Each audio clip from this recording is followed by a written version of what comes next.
No, I did. It's right here. Oh. Yes. It's here. You're on there. All right, we'll call the meeting to order. Jen, take roll. Commissioner Corbin? Here? Commissioner Johnson? Commissioner Waldner? Here. Commissioner Abraham? Here. Mayor Lindsay? Here. Hey, you have attached the minutes of the April 20th meeting. Make a motion to approve the minutes of April 20th. Second? We have a motion and a second. All those in favor signify by saying aye. Aye. Those opposed, same sign. Motion carries. You have before you the agenda for this evening. Motion to approve the agenda. Second? We have a motion and a second. All those in favor signify by saying aye. Aye. Those opposed, same sign. Motion carries. Appearances, acknowledgements, and correspondence. We have Todd Kays from the First District Association of Local Governments to give us an annual update. And welcome. Thank you. Good evening. It's always my favorite time of the year when I get to come out and meet individually with our counties and community members of the First Planning District. And this is, for some of you, a very similar message that you've heard in the past, and I'm just going to repeat some of the information for public input as well. But again, my name is Todd Case. I'm the director of the First Planning District in Watertown, South Dakota. And I'm going to spend a few minutes this evening just talking a little bit about our organization and some of the work that we do for our members in our geographic part of the state. But the First District to begin with is one of 6 regional planning and development districts. We have sister organizations in Rapid City, Pierre, Aberdeen, Yankton, and Sioux Falls. We were created in 1971 through executive action. At that time, Governor Frank Farrar created the planning districts. And the mission of the planning districts then, as it is today, is very similar. We were created as a technical wing to provide members the opportunities to technical services for those communities and counties that just didn't have the need to have a full-time planner or a full-time grant writer or a full-time name it. And we've come in to fill that gap for many, many years. We geographically service an area from Roberts County down to Moody, over to Minor, and back up to Clark. I answer to a 35-member board called the governing body that meets 5 to 6 times a year, whose basic purpose is to outline the strategies for the organization, to approve a work plan and budget, provide some general guidance throughout the course of a given year. Currently, those representing Lake County on our board are County Commissioner Roger Hageman, Mayor Roy Lindsay is a municipal rep, and our at-large member and current secretary of the board is former Mayor Gene Hexum, sits on our board. Plus, we also have 2 the chairman of the Flandre Sati Sioux and Assistant Wapanyate also are represented on our board. As far as how are we funded, we basically have 3 revenue streams that come into our office. Dues makes up about 23% of our operating revenues. Those are dues paid by all of our counties and all of our municipalities with a population of over 100. We use those dues. Todd? Yes, sir. Those dues, that includes just the counties within First District, or is that statewide? In our organization, it would be the 11 counties and the communities of the First District. Got it. Every planning district is a little bit different. I mean, they all Sure. have similar income streams. Some have larger dues than others and the like. But we've fairly been in a 21 to 22%, 23% is our normal due stream. We adopted a due structure in 2012 for 10 years. And so our members know for 10 years what the dues are for our organization. So it helps plan for both not only the municipalities and the county, but for our purposes as well. And we've stuck very close to those. We've never deviated from those due schedules. But we use those dues, and also we work with the state and federal governments to use some of the grants and use those dues to leverage other state and federal funds and to provide services to our members, which over half of our income stream is fee-for-service work that we do. But we're able to provide that fee-for-service work to our membership at prices or levels less than what you would find in the private market, and that's just all due to the power of the collective that we have. We have a very seasoned staff. Like Jan, my secretary, told me today that it'd be 22 years this Friday that I've been with the district. But we have currently 12 full-time employees and one part-time employee working in a wide variety of service areas that I'm going to talk to you a little bit about. As far as what we do, we package a lot of applications. That's one thing that we're very much known for. We work as the conduit between our local members and those state and federal funding entities on a wide variety of public infrastructure and community improvement projects. If a community or county is looking to do a road project or a water project, and they're looking at making that investment, we generally can assist them in doing the application work. If those projects are funded, then we usually assist with the red tape because there really is no free grant money. It all comes with strings. Planning and research. The first 15 years of my employment with the district was primarily in planning and research, and if it's got the title book report or study or analysis, we probably have something in those areas in a wide variety. We're not afraid to take on any sort of an analytical project. And those things that we don't have the technical expertise for, we will outsource to maybe some engineering firms or what have you to assist in those areas.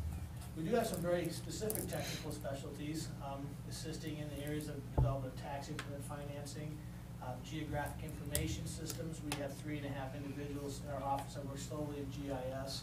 It's an integral part of everything that we do at the office. And then we also have a very talented set of ladies in the office that work in revolving loan funds. We basically are a small business administration, SBA 504 certified development company. So we work with local lenders in providing leveraged positions for creation of new jobs and expanding companies. Plus, we also have a portfolio of revolving loan funds that we also participate in those areas as well. There's always, when you always come back and try to talk about, well, you know, are you getting a bang for your buck? And it's always difficult because there's so many things that we do that you really can't attribute a hard dollar for. So normally what we do is we take a look at those counties and communities within the district that are making investments within themselves, and we've been able to help facilitate that process. And last year, we were able to help our members obtain close to $7 million in federal and state funds for a wide variety of projects. So based on the dues, it was about $29.49 for every dollar's worth of dues. Since 2008, under my helmsmanship, we've been able to assist our members with $26 for every dollar's worth of due and outside funding sources. Now that doesn't mean we have the money in the closet, but we kind of know where the closet is, and it's just basically trying to get you and our membership to use us, utilize us when we're looking at that. Lake County, you can see here over the last 7 years, about $2.3 million, a $14 return on just straight dues investments. And we take a look here at the city of Madison this last year. We didn't get as many dollars back into the city of Madison as we took in dues, and sometimes that does happen. But just since 2008, we've been running about $20. And the one number that's not in here is something that just was recently released here in the last few weeks. We were working very much closely with the Big Sioux community water system, and there's a $2 million grant that's going to be going in, plus $1 million loan to assist in the provision of water to the city of Madison. So next year's number, we'll have some of that in there, so we know that's going to offset that. But again, it has nothing to do with us, with the dollars. It's just being able to help facilitate that process. And in those years that we may not do a specific project in a certain community, we use those dollars to leverage projects in Bryant or Carthage or what have you. So I did also hand out just a single sheet of paper to just talk about some of the different things that have been going on in Lake County over the course of the last year. And you can see we've been involved with a variety of projects at the county level. One thing we did last year is we did assist the county in developing what's called Ag County Site Analysis on the behalf of the Department of Ag, which located a variety of sites for not only animal feeding operation development, but also for areas that could be expanded for other normal industrial development sites. We also worked with Lake Area Improvement Corporation in the end of 2013 and in 2014, where we did the phase 1 environmental review, which was a necessary component for the certified ready site that you have at the industrial park. So we work with LAIC on that. We also do attain a couple grants last year that are district-wide for economic development and GIS training, and just taking the county and Madison's share of those dollars. It was about a $3,300 benefit back to the city of Madison for in those areas. Basically, we've had a wonderful working relationship with the city of Madison and Lake County over the years, and my mantra always is if you have something you need assistance with, just ask. Chad is very good about calling us, talking, bouncing ideas when it comes to planning and zoning, or if there's projects and looking for funding sources. Chad is very good as far as contacting our office, and we've had a really good working relationship with him for all the years I've known Chad since he played basketball in high school. So. He doesn't anymore?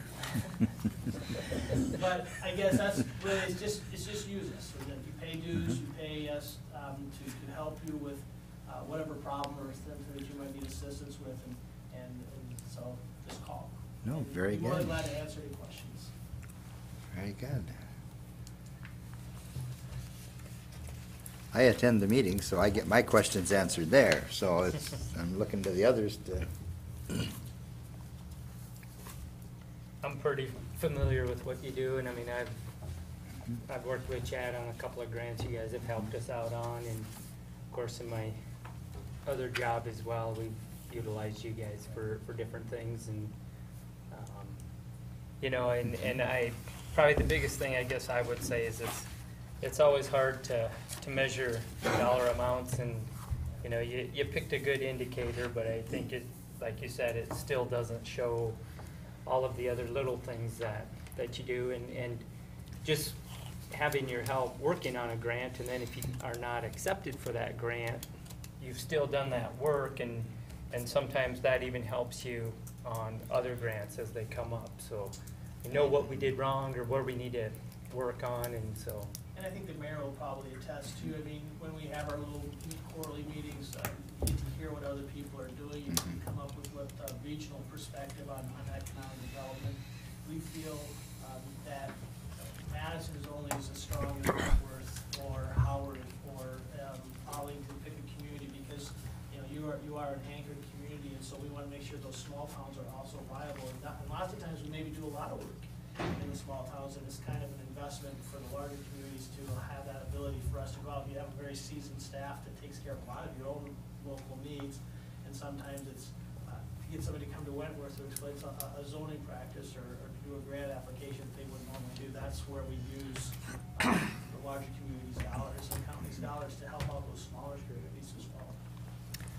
and for Madison and that, with Gene Hexam on there and myself, and that oftentimes we commute together and we visit on the way up and we visit on the way back, and so Madison has, you know, good input, you know, from. Very, very well appreciate your input. Any opportunities out there we should be concentrating on?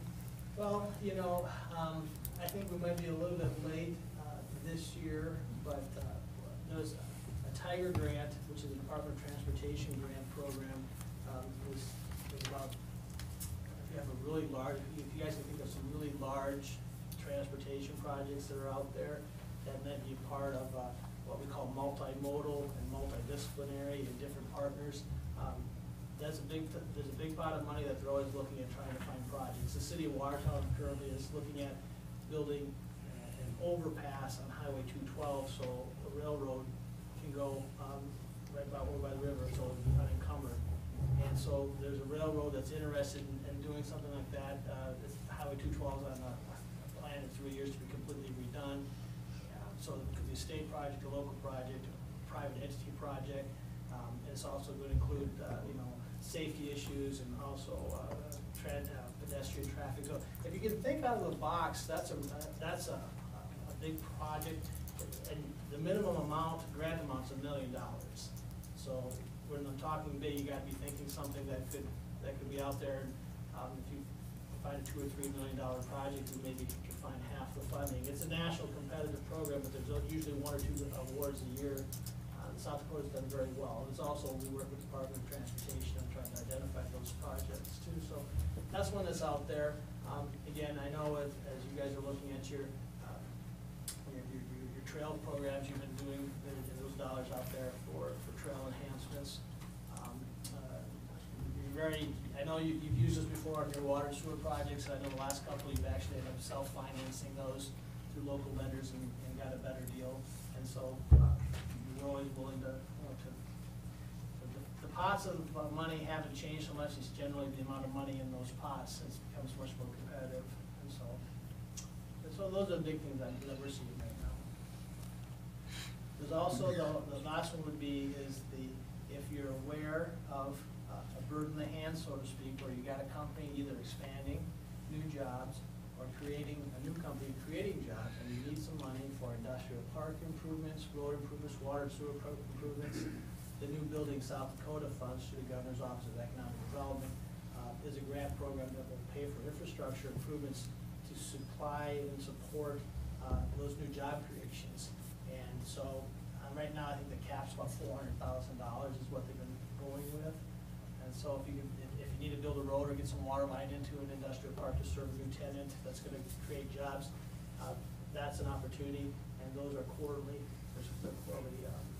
applications. The good thing about that, you're not tied to all of the federal and state reporting requirements. So that's the nice aspect about those dollars. Nice, thank you.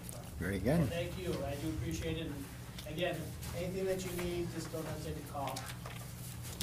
Very good, thank you. Thanks, Todd. Hey, number 2, acknowledge the March investment report, gross salaries, and bills for ratification. Quick comment if I can. Yes. Top part of your investment report shows cash balances of about $8.5 million. That is maintaining, that has been steady. For the first time this year, we did see some changes in the designated reserves. As per commission action or per budget, we spent $10,335 of the well treatment reserve on a chlorinator. We've spent $10,000 in playground reserves for the skate park, and we have spent almost $6,000 storm sewer reserve riprap. So that brings that designated reserve down to about $6.2 million. Everything else is pretty status quo. Not a problem. You got us any questions? Questions at all? I'll make a motion to acknowledge the March investment report, gross salaries and bills for ratification. Second. We have a motion and a second. All those in favor signify by saying aye. Aye. Those opposed, same sign. Motion carries. Acknowledge the Madison Municipal Airport Board meeting minutes of April 21st, 2015.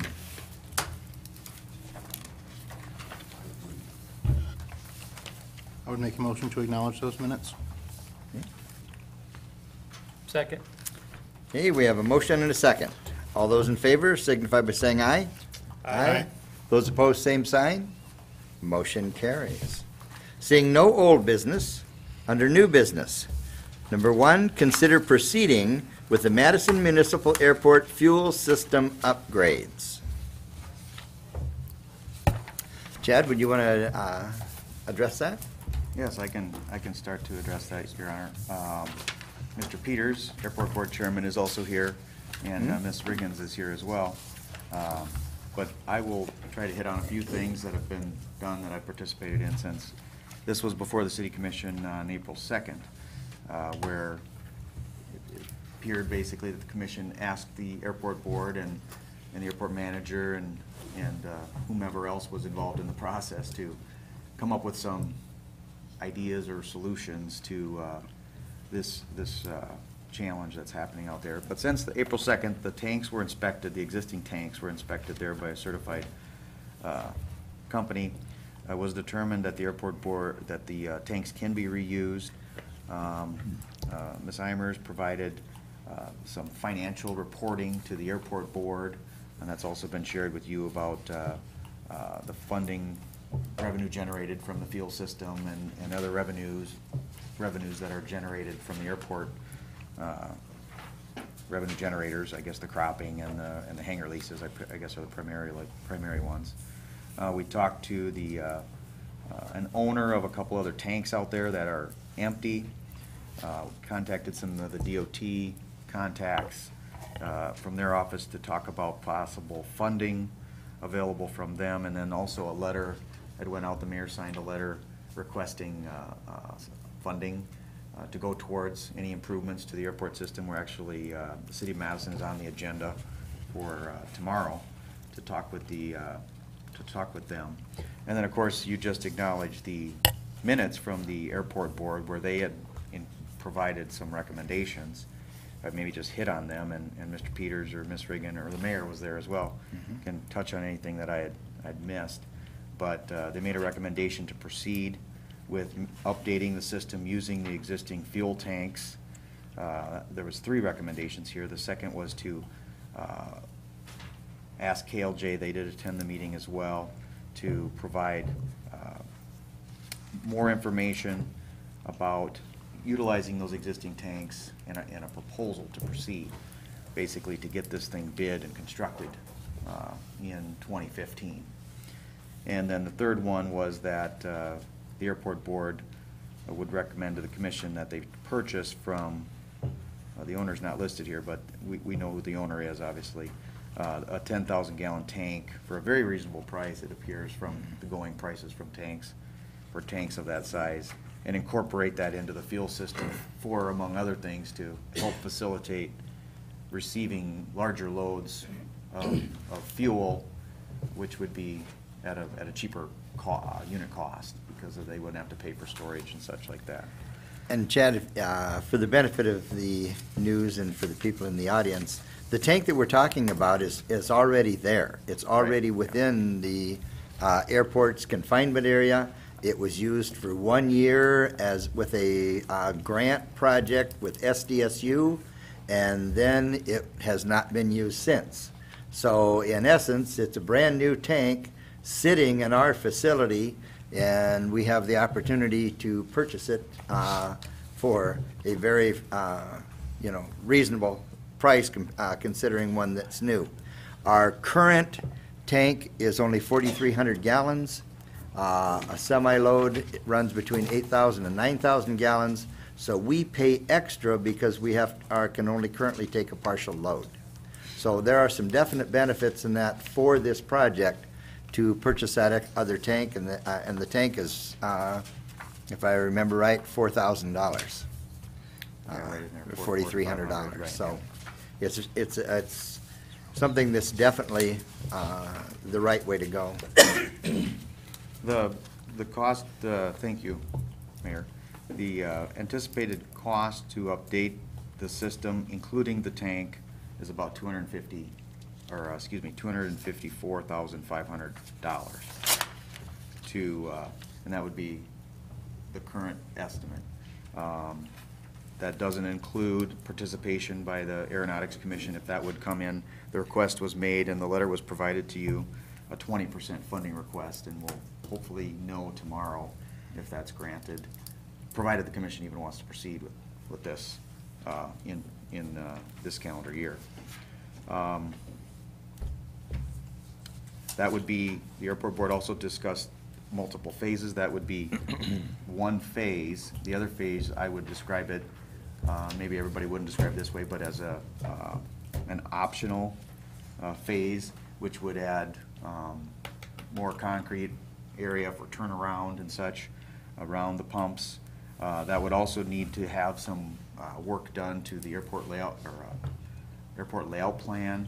That's gets into some bureaucracy with the FAA. That would be done.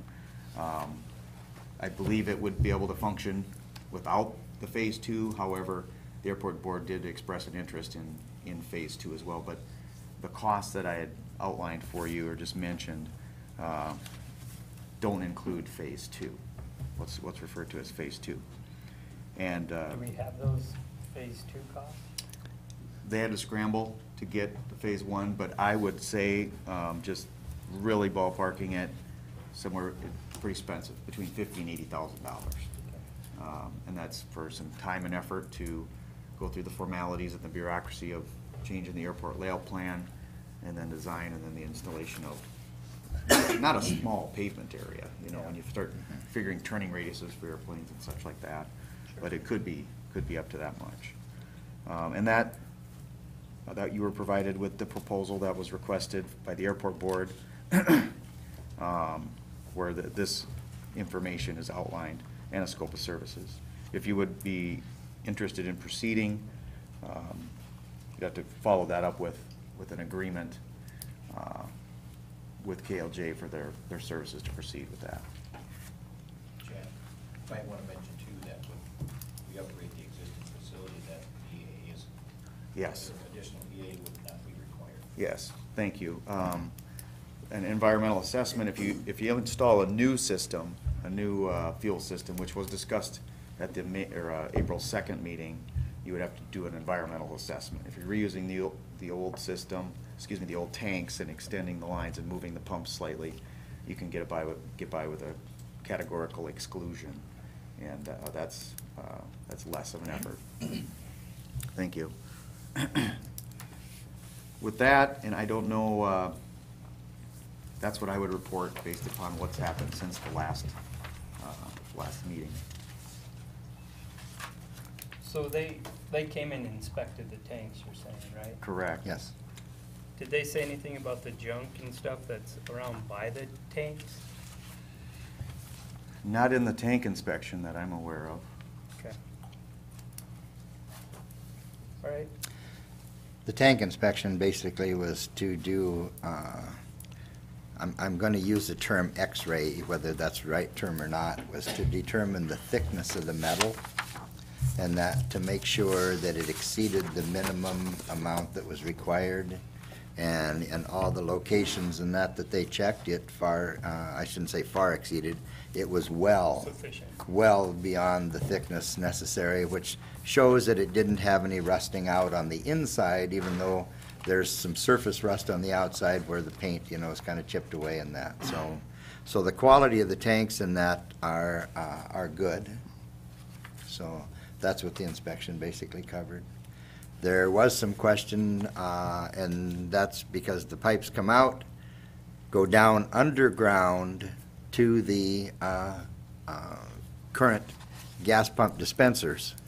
And so in here, in some of their estimates of cost, not knowing the past the pressure tests, they were been pressure tested every year, but they always have a question of, is there a possibility that there is contamination underground, and if so? But with the pressure tests on the pipes, and that, I guess I'd find that difficult to say that there'd be any issues underground. So this was asked to be put together in a relatively short period of time, so they've estimated, and probably on the upper side. There's some slight adjustments I didn't mention with additions to bring the spill containment volume into compliance. We have to increase that slightly to do that as well.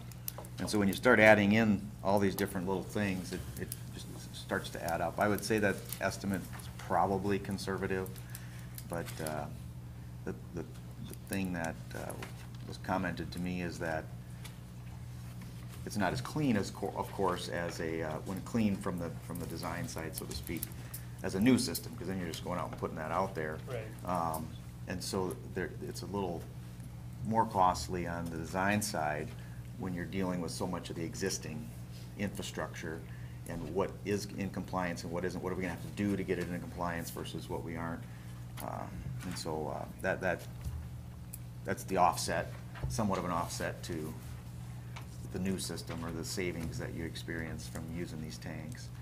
But they have plenty of life in them, is what they did seem to indicate. So.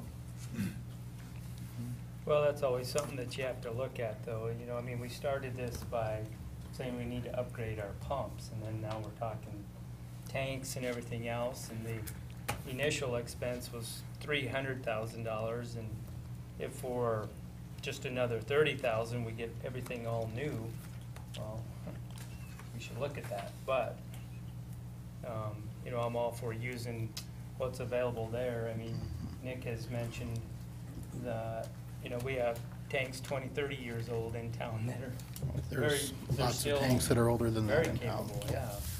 So, I think a significant challenge is funding. This was not budgeted for, and Jen Yeah. has provided a memo that you have, talks about the revenue again. I don't know what kind of questions you may have for there, or what she may have to offer, depending on what you would like to know. Obviously, that's something you might want to have in mind as you're thinking about proceeding. yeah, I mean, And- if I could do it tomorrow, I'd do the credit card pumps, but, you know, so we can get away from people charging, and then we have to be a bank to manage that, and that's not our business, so, And that is the vast majority, well, in excess of half of the cost. yeah. Yep. And the other reason this came about is our pumps are worn to the point where they're not reading accurately. And so when the state comes and tests in August, that is a concern. And that, you know, because they were not testing accurately last year, and it was mentioned, but not really said, you know, when you had to have it really done.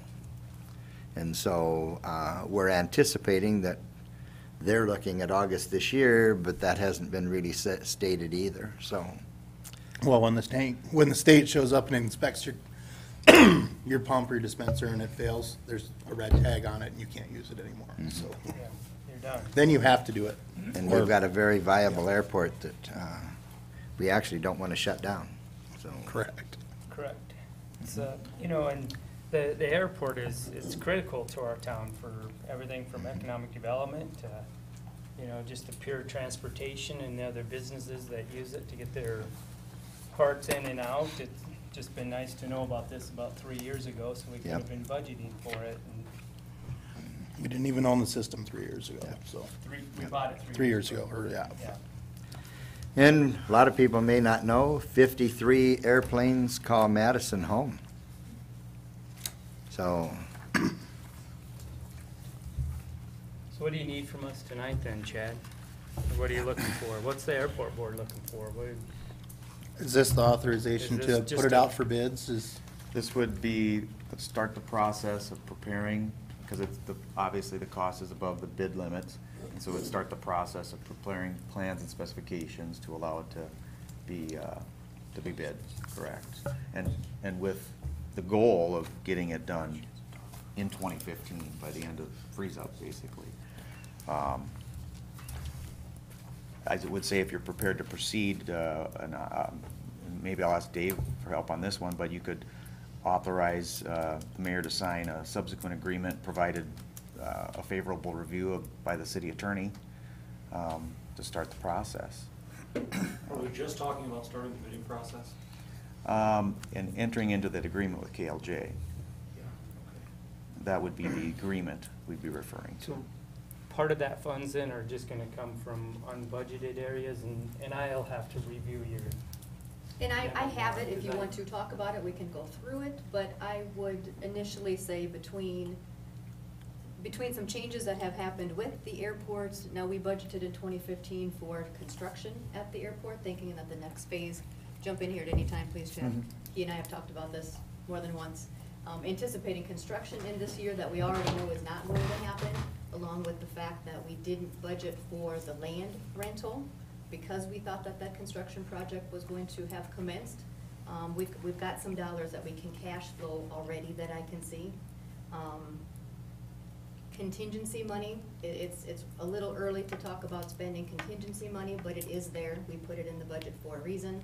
All other governmental funds and Park Fund and everybody else is gonna have to toe the line during 2015 to make that contingency money available. We also do have the airport improvement reserve that we could tap if we absolutely needed to. In my eyes, that's just shifting the burden from 2015 to 2016, because you're gonna wanna replenish those reserves anyway. There are options. If this is a project that the mayor and commission deem is necessary and that you want to do in 2015, I believe we can work it out. So we're- Based on probably a number of factors that we could have. we're going to be requesting some grant money for this? Did I pick that up somewhere, or? We have submitted a Yes. letter, and we're on the airport board, or excuse me, South Dakota Aeronautics Commission agenda with a request for 20%, up to a maximum of, I believe it's $60,000. 60,000. And Which so would be huge. That, it. Do we have to move forward with this before we can ask them for the money? We've already asked them for the money, and we're gonna meet with them Oh, tomorrow. I think if that is a deal breaker, so to speak, for lack of a better term, you could put that in your motion, contingent upon receiving whatever set dollar amount or percentage from the Aeronautics Commission, or, but yes, there is a request out there. We don't know what that is, and we'll relay whatever message we get tonight from the commission to. The only thing I would caution is if you make it contingent upon something that we don't know, we still have to do this. So I guess I would be a little leery of making it contingent upon receiving some grant money. The grant money, the one thing the grant money is gonna do is make it much more, cost-effective for us to, make it work. Regardless of whether or not that grant money comes through or not, you either have to decide you're going to sell fuel at the airport or you're not. And that's really what this decision is. It's either you're gonna be in the fuel business and upgrade your system to accommodate it, or you're not.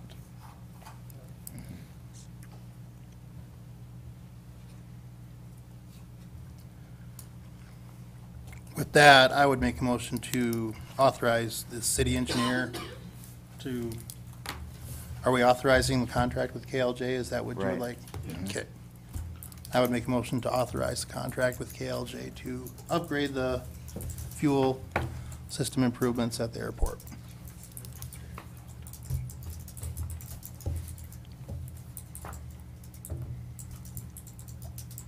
I'll second it only because we have to, and I know that we need to sell fuel. I'm still not extremely happy about it. I think the airport board knows that, and we'll continue with my second. Okay, we have a motion and a second. All those in favor signify by saying aye. Aye. Those opposed, same sign. Aye. Okay, nope. Okay, motion carries. Number 2, authorize the mayor to sign the application, abatement and/or refund of property taxes on 2015-92 to the Madison Community Foundation. Jen, would you want to address this? Yes, Jerry's here, if you would Okay. like to speak. Aye. Your pictures are back there. You're welcome to adjust them anytime. Hitting my head ago.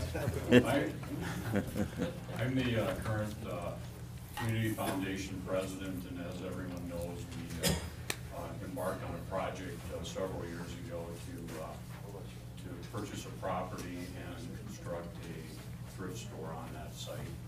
This application for an abatement is during the construction process. The building was demolished, and in between that time and the current building being constructed for this tax season, we're asking that you would sign this abatement request for last year's taxes. I also, if you have any questions regarding the thrift store and how it's going to date, I did ask Arlene from ICAP and Holly, the store manager, to answer any questions, because once it was done, the foundation's work was mostly done. You will note that the abatement request is from March 2014 through the end of March, for a total of $734.60. And Jerry and I both worked heavily with Shirley at the Department of Equalization, and all of these numbers are from her. Right, exactly. Well, I'll make a motion to authorize the mayor to sign application abatement and/or refund of property tax, 2015-92, Madison Community Foundation. Second. We have a motion and a second. All those in favor signify by saying aye. Aye. Those opposed, same sign. Motion carries. Any questions on the thrift store while we're here?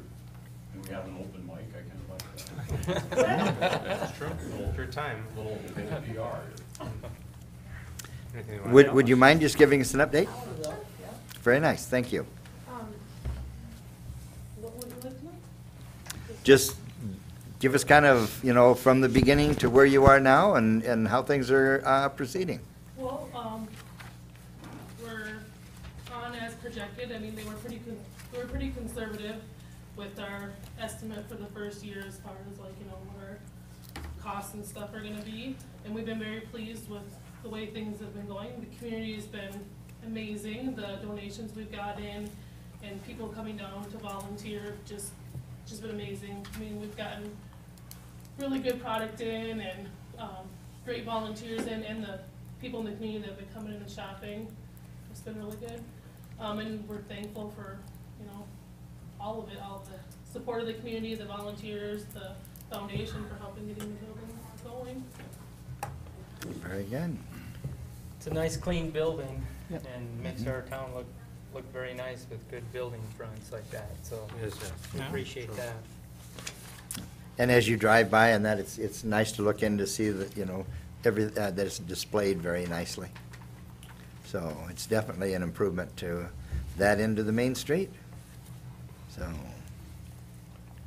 any other questions? Thank you. Thank you. Thanks a lot. Thank you. Thank you, Jared. Okay. Number 3, authorize the mayor to sign the survey certification form, 2014 South Dakota Library Survey, Madison Public Library. And I see Nancy is here. Nancy, would you like to address this?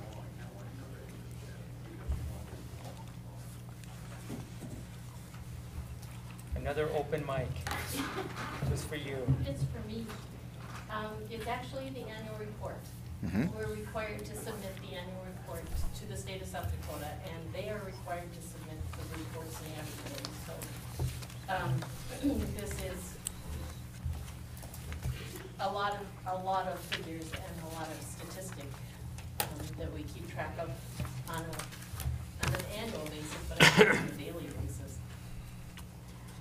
We had a pretty good year at the Madison Public Library last year. There were over 74,000 things borrowed from us. Some of them were actual physical items, some of them were virtual, and they were downloaded. We are in the process of preparing to migrate to another system for our circulation, cataloging, and everything else involved in our business. And in that process, we are going through the entire collection, one book at a time, eliminating things that are dated, and there are a few of those. And we've also gone through and purged our patron list. So the annual report this year shows about 1,000 fewer people with library cards than last year. But it's because we went through, and if we had a library card in our system that had not been active in the last 3 years, we've eliminated it. It's a little less data to transfer. And this is because the Board of Regents quit doing that, right? Well, It's still there, but, Or they're it will be in the gone. process of getting Yeah. rid of it? Yep, it will be gone. Yeah, in effect. And actually, it's, at the time that they announced this to us, it was irritating. But Madison Public Library is going to benefit enormously from the new ILS, the Integrated Library System. The library board at their last meeting last week voted to sign a contract with a company called the Library Company out of California. Their public library product is called Library Solution. It is excellent. They have been in this business for over 40 years in library automation, and they have been using web-based product for over 10 years, which is, they've got a great track record. And I think that people are going to be really surprised when they see what a real library system looks like compared to what we've got with the Board of Regents. It's going to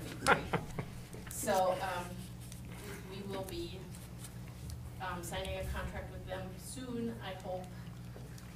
And it should be within the budgeted amount. Because remember when I came to you for budget last year, I said this is either all of the best case scenario or half of the worst case. Yep. And I think that we're gonna make it all of the best. Very good. Name of the system again for me. So the system is called Library Solution. The company is TLC, the library company. Thank you.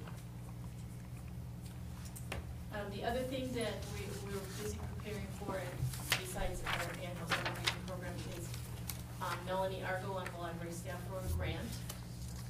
And we will be getting a nationally touring exhibit called Dust, Drought, and Dreams Gone Dry. It's an exhibit on the Dirty 30s.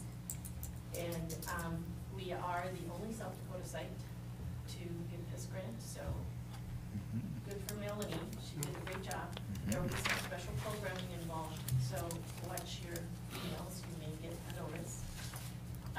That was one of the things that we noticed on our annual report was that we have been doing a lot of extra programs at the library. Kathleen Meyer had volunteered to help us recruit people to do programs, and she's very good at it, and has found programs that have been of great interest to the community. We had over 4,000 people come to special programs last year. Cool. Very nice. Yeah, it was great. Mm-hmm. Any questions? I just, as the commission representative to the library, I just, there's a lot more going on there sometimes than you realize. Your comment about with the gospel program that we had, cultural sensitivity was very good and well attended, actually. I mean, you know, I think 25, 30 people show up for a program like that. It doesn't take long when we start having them frequently. I realize there are a lot of things, a lot more happening there than you realize. So, and as she said, how we look at items being used in the library is very different than, you know, when I was in third grade and we got a book in the summertime, you know, with virtual kinds of things and the audio kinds of things that are available. So, you know, there's a lot more service to the community there than we think sometimes. A lot more. So, thank you. Thank you. I will let you know right now then that there will be a program on the 30th. There are 4 foreign exchange students at Madison High School. I can't remember, Norway, Denmark, Germany, and one of the former Russian republics, I believe. I'm not sure about that one. Anyway, the 4 students will be here and they're going to talk about their experiences in the United States, what they see, you know, their experience in Madison, what they expected when they came here, what they didn't find. You know, I think it will be a good exchange, and it's always good to hear an outsider's perception, because there are probably some places where they've seen something that we have not. Well, plus and minus. So 7 o'clock on Thursday. Anything else? It's good to hear you found a library system you think is superior to our current one. Oh, well, certainly the current one stinks. But this one is fabulous. We are so excited. Your children's catalog is totally touch. So I have donations for iPads and furniture for small children to use, and the whole thing is done by a picture of the book cover. You can touch it. It will tell you if the book is there or not. If it's a book in a series, it will give you the covers of all the books in the series, and it will tell you whether any of them are on the shelf.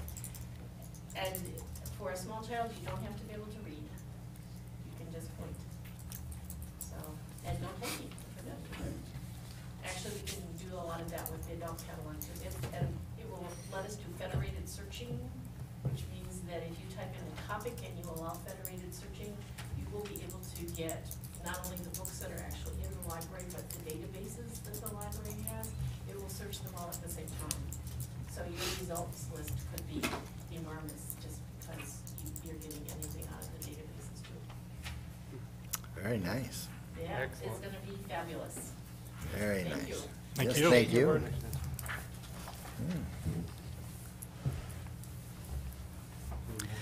Okay, we need a motion.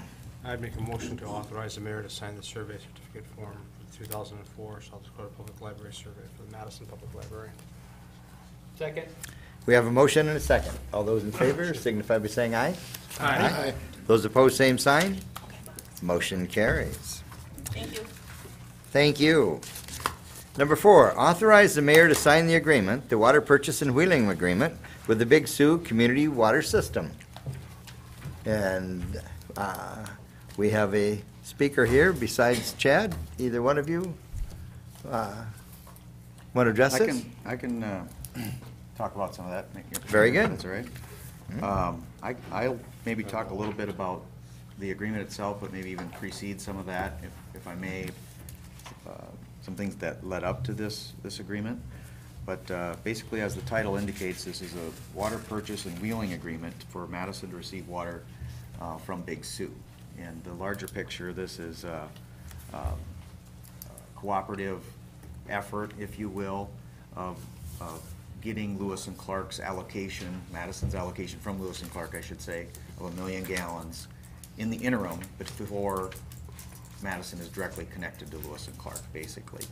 And what that is about a year ago, we started talking with Lewis and Clark and Big Sioux and MCWC and DENR about an option to wheel water through the existing systems from MCWC, who is a Lewis and Clark member, and Big Sioux, who is not a Lewis and Clark member, and then eventually get to Madison here.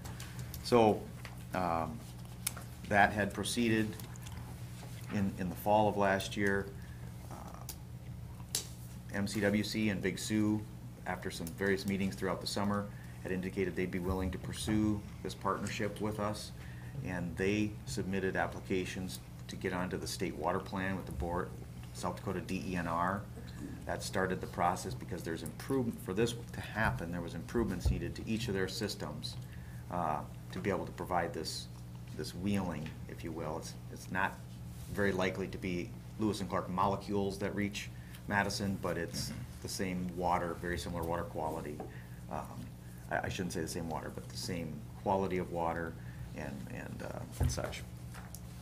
So at that time, there was discussions with the governor's office and Lewis and Clark to try to make some requests through DENR to fund a portion of the service line for Madison, portion of the Lewis and Clark service line, segments 1 and 5, to make that request to the legislature to accompany the requests that I had just mentioned from Big Sioux and MCWC for improvements to their system, so to make this all happen. That was, trying to think of the timing, that was considered by the legislature, and it was included in the water omnibus bill. It's about $12.5 million. About $7.7 million was for Lewis and Clark. That was added on to the $1 million that was provided in the 2014 legislative session. That 2014, as a sidebar here, the 2014 legislative session allowed the commencement of some of the design for that, and also some of the start of the right-of-way acquisition. And so again, back to the $12.5 million, the balance of it from about $5.8 million was the combination of Big Sioux and Lewis and Clark, or excuse me, Big Sioux and MCWC. That all passed the governor's omnibus bill. It went through the Board of Water and Natural Resources. Big Sioux received grant funds of about 66% for theirs, and they would have to pay back a loan for about the remainder. MCWC was about 50%, and then of course Lewis and Clark's is paid back by federal dollars that come back into Lewis and Clark, zero interest loan per se. A contingency of the Board of Water and Natural Resources that acceptable agreements are entered into between the parties, Big Sioux and Madison, and MCWC and Big Sioux. So that's what this is here, is the consideration of Madison's agreement with Big Sioux. A couple points here. So getting into some of the specifics of the agreement, the cost for this water. Upfront cost, originally we had estimated up to $227,000. back when an MOU was approved by this board and Big Sioux last year, but since that's shrunk substantially down to estimated less than 40,000 likely, and that will be split 50-50. The terms of that are listed in this agreement. Some ongoing costs that the city will incur with this would be the costs to upsize the line that is for a portion of the line between MCWC and the Dakota Ethanol Tower, which is a Big Sioux tower. About the north 6 miles needed to be upsized from a 10 to a 12-inch, and Madison is paying a portion of those costs at the same grant loan ratio. They're paying the same grant loan ratio, but then we're also further proportionally paying based upon our usage versus Big Sioux's usage. So, for example, the incremental cost to upsize that from a 10 to a 12, that is split. So Big Sioux and Madison together are only paying 33% of that. That's the first split. And then you figure debt service on that for 20 years. And then each year, Madison is only paying proportionally on what they pumped through that pump station near Chester. They're going to pay half. So if Madison takes half the water, Big Sioux takes half the water, we're paying 50-50. And we revisit that every year. If Madison takes 75% one year and Big Sioux the other, that's what the portion that we pay of that debt service payment. And by upsizing from the 10 to the 12-inch, it reduces the pumping costs, so it's recovered in the electrical savings. Probably within less than 10 years, probably closer to 7 years, yeah. And that's why we did that. The other ongoing cost is it is actually the pumping cost itself from the Chester pump station. That again is split based upon usage. If Madison and Big Sioux use 50-50, we receive the invoice from Sioux Valley, and that just split 50-50 for the pumping there. And then it's revisited on an annual basis as well. And then as far as the water cost itself, that's a very good thing I would like to report as well, is that we will pay the exact same costs that MCWC pays to Lewis and Clark. They're not providing a markup on it, nor is Big Sioux providing a markup on it. And so the more Lewis and Clark's rate structure is such that the more water you take, the more the effective rate goes down. And so with Big Sioux and Madison and MCWC all taking from MCWC's allocation of Lewis and Clark, the effective rate is lower. So that is very good. There's no upcharge from any of these folks. It's been a very cooperative effort.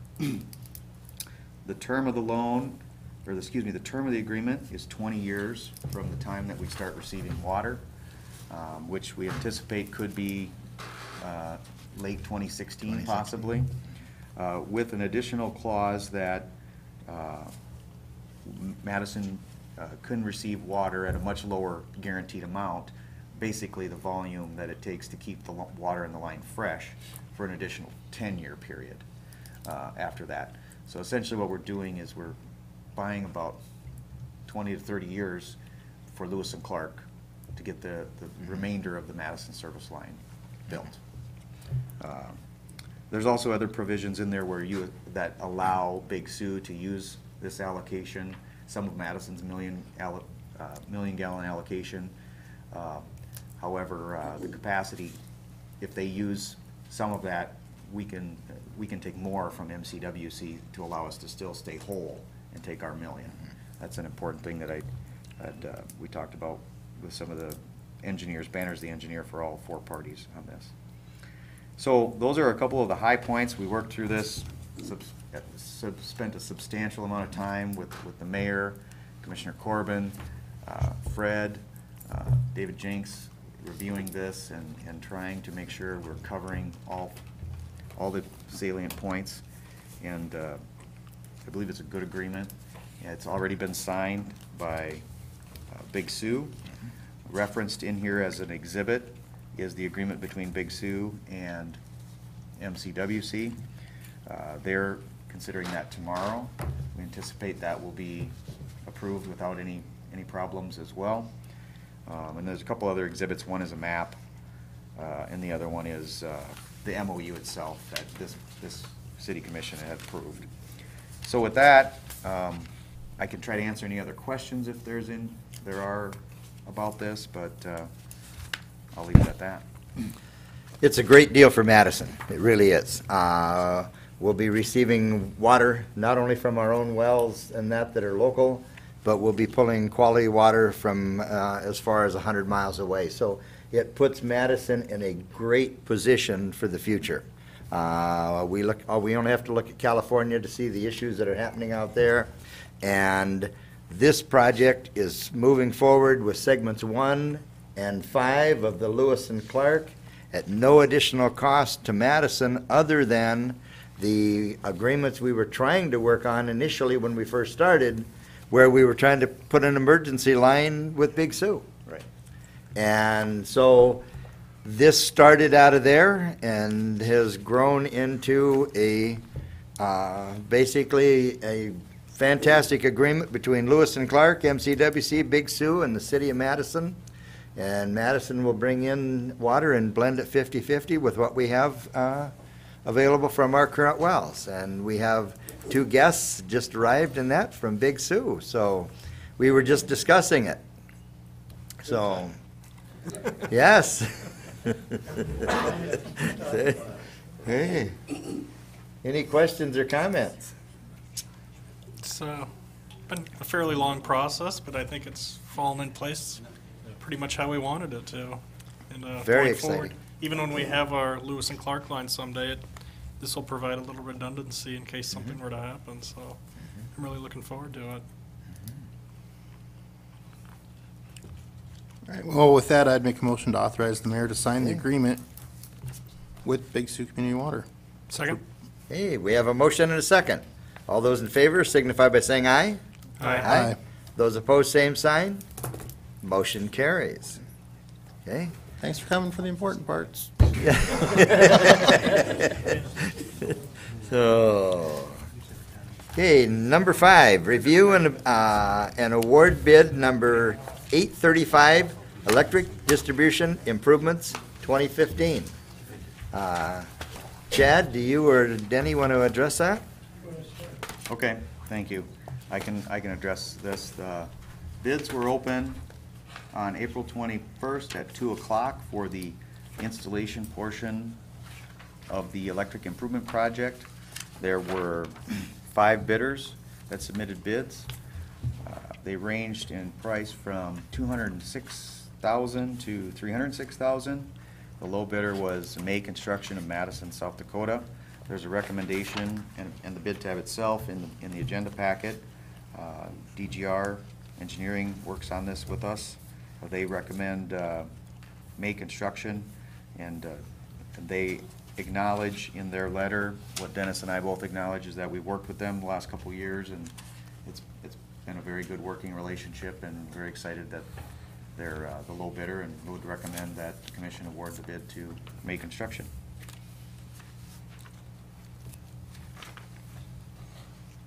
I'll make a motion to review and award bid number 835, electric distribution improvements 2015 to May Construction. Second.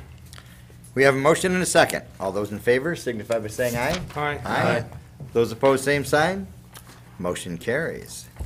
Review and award bid number 836 for transformers, 832 kVA.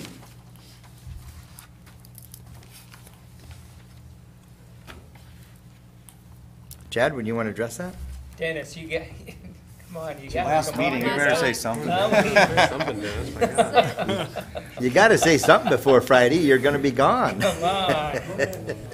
Go ahead, Chad, last words. He just wants us out and rushes out, weeds out.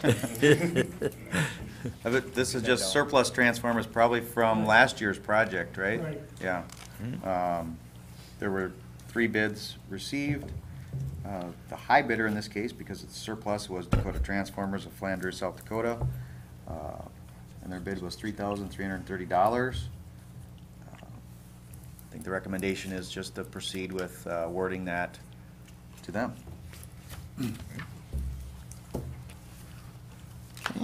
I would make a motion to award bid number 836 for the transformers to Dakota American Transformer of Flandreau in the amount of $3,330. Second? We have a motion and a second. All those in favor signify by saying aye. Aye. Aye. Those opposed, same sign. Motion carries. Number 7, resolution number 2015-5, establish a special maintenance fee. And this is the front footage fee that is not something that is totally ongoing. It's 12 months at a time, basically. And it was a year ago in that we 2 years ago in that we put this in, and it's coming up this year. The only change in here is moving it from 100 foot to 125 foot maximum per lot.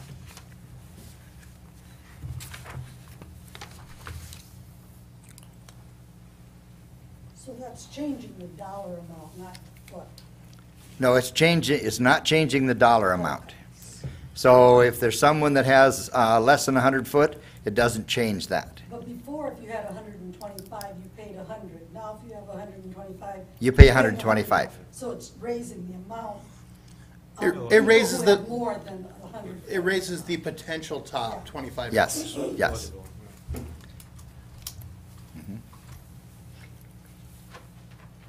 I'll make a motion that we approve the resolution number 2015-5, establish a special maintenance fee.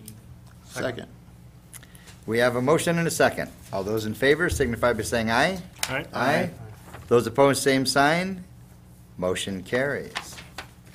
Number 8, appoint to the Madison Municipal Airport Board, Dave Gilbert.